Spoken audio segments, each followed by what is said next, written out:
राधे कृष्ण आप सभी को। आज की वीडियो में हम चर्चा करेंगे माघ कृष्ण पक्ष में आने वाली षटतिला एकादशी से जुड़ी जानकारी के बारे में। साथ ही जानेंगे शुभ मुहूर्त, पूजा विधि और पारण समय। तो चलिए शुरू करते हैं। धार्मिक दृष्टि से माघ का महीना बड़ा ही पवित्र माना गया है।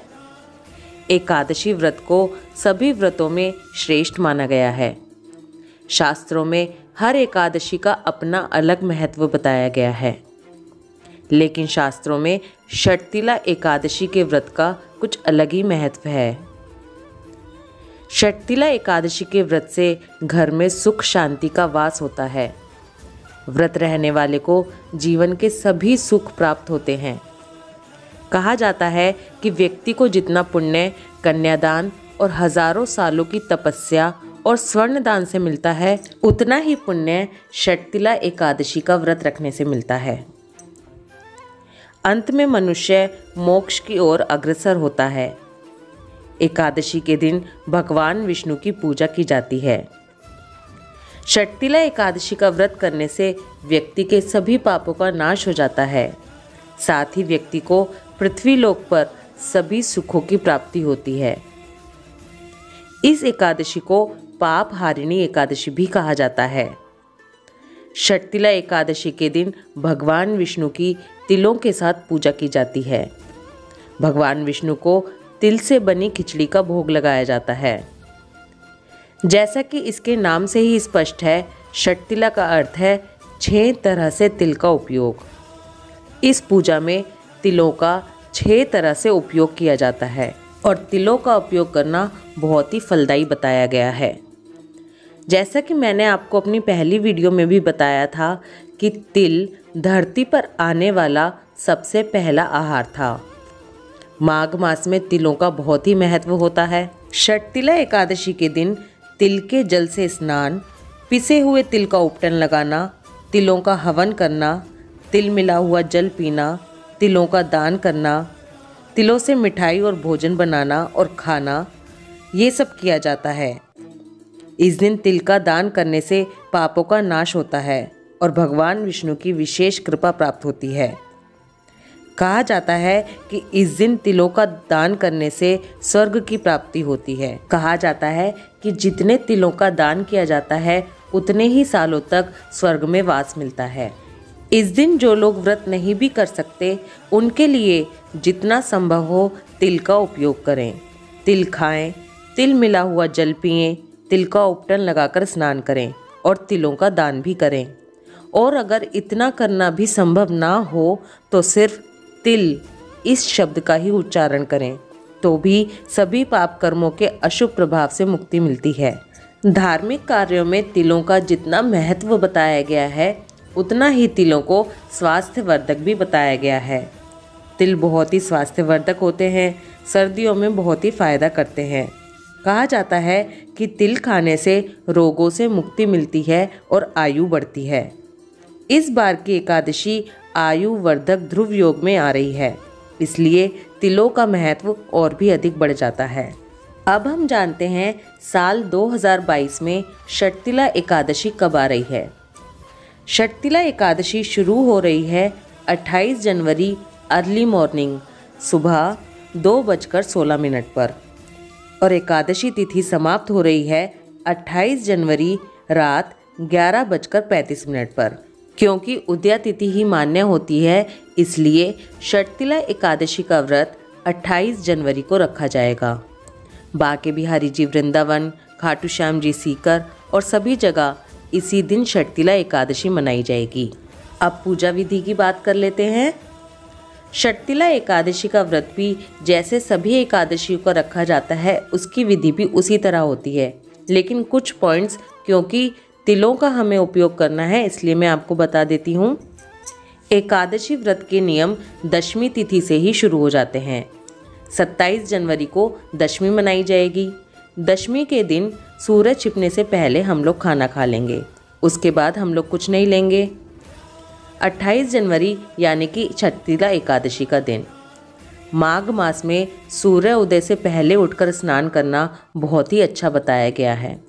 अगर हम रोज़ाना स्नान नहीं कर सकते तो कम से कम एकादशी के दिन सुबह जल्दी उठकर पानी में तिल मिलाएं और तिलों के उपटन से स्नान करें।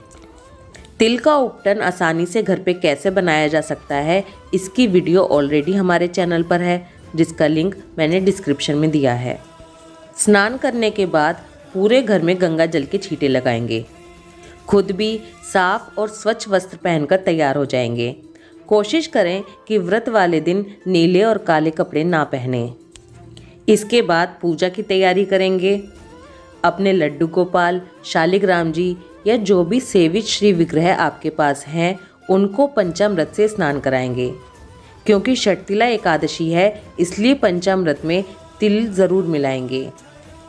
इसके बाद भगवान का सुंदर श्रृंगार करेंगे। भगवान को चंदन, फूल, अक्षत, रोली, धूप, नैवेद्य, तुलसी, पंचामृत आदि अर्पित करेंगे और अपने व्रत का संकल्प लेंगे। भगवान को तिलों से बनी मिठाइयों का भोग लगाएंगे। इस दिन पूजा करते समय या फिर रात के समय तिलों से हवन करना बहुत अच्छा होता है। ओम नमो भगवते वासुदेवाय नमः इस मंत्र का जाप करते हुए 108 बार तिलों की आहुति दें और हवन करें। इसके बाद षटतिला एकादशी व्रत की कथा सुनें, एकादशी माता की आरती करें, विष्णु सहस्त्र नाम का पाठ करें, विष्णु चालीसा का पाठ करें। पूरा दिन ओम नमो भगवते वासुदेवाय नमः इस मंत्र का जाप करते रहें। इस दिन जितना हो सके उतना कम बोलें, किसी की चुगली ना करें, झूठ ना बोलें, क्योंकि ऐसा करने से व्रत का फल कम हो जाता है। दक्षिणा के साथ तिलों का दान करें। इस दिन का एक महा उपाय भी मैं आपको बताती हूँ। इस दिन एक मिट्टी, तांबे या कांसे के पात्र में तिल भरकर भगवान के सामने रखें और फिर बाद में उस पात्र को ब्राह्मण को दान कर दें दक्षिणा के साथ। इससे आपकी मनोकामना पूरी होती है, सुख सौभाग्य में वृद्धि होती है। इस दिन आप जो भी कुछ आहार ले रहे हैं या फिर केवल जल पीकर अपना व्रत कर रहे हैं, तो उसमें भी तिल ज़रूर मिलाएंगे। जो लोग व्रत नहीं भी कर रहे हैं, जैसा कि मैंने वीडियो में पहले बताया, वो लोग भी तिलों का उपयोग ज़रूर करेंगे। शास्त्रों में बताया गया है कि केवल तिल शब्द का उच्चारण करने से ही हमारे पाप कर्म नष्ट हो जाते हैं। तो इसलिए हम खुद ही सोच सकते हैं कि तिल कितने महत्वपूर्ण है इस दिन के लिए। इस दिन गुड़, नारियल और तिल इसकी बनी मिठाइयों का भोग लगाना बहुत अच्छा होता है। इस मिठाई का आप भोग भी लगाएं, खुद भी खाएं और प्रसाद रूप में भी बांटें। इस मिठाई को खाने से चमगादड़ की योनि से मुक्ति मिलती है। षटतिला एकादशी के दिन रात्रि जागरण का बहुत महत्व बताया गया है, इसलिए अगर पॉसिबल हो तो रात्रि जागरण करें। दूसरे दिन यानी कि द्वादशी के दिन व्रत का पारण करें। इसके लिए किसी ब्राह्मण दंपति को भोजन करवाकर या भोजन बनाने की संपूर्ण सामग्री देकर और उचित दान दक्षिणा देकर उनका सम्मान करें, उनसे आशीर्वाद लें और उसके बाद अपने व्रत का पारण करें। अब आपको पारण समय बताती हूँ। षटतिला एकादशी व्रत का पारण 29 जनवरी दिन शनिवार को सुबह 7:11 से लेकर सुबह 9:20 के बीच में किया जाएगा। इसी अवधि के बीच में हमें अपने एकादशी व्रत का पारण करना है। जैसा कि मैंने आपको पहले भी बताया है, एकादशी व्रत का पारण दिए गए समय में करना बहुत ज़रूरी होता है, तभी हमें एकादशी व्रत का पूर्ण फल मिलता है। आई होप इस वीडियो में दी गई इन्फॉर्मेशन आपके लिए हेल्पफुल होगी। इस वीडियो से रिलेटेड कोई भी सजेशन या क्वेश्चन अगर आपके पास हो तो कमेंट ज़रूर करें। ये जानकारी ज़्यादा से ज़्यादा लोगों तक पहुँचे, इसलिए वीडियो को शेयर करते रहिए। अगर आपने अभी तक चैनल को सब्सक्राइब नहीं किया है तो प्लीज़ चैनल को जल्दी से सब्सक्राइब कीजिए, जिससे हमारी हर वीडियो आप तक पहुँचती रहे। राधे कृष्णा।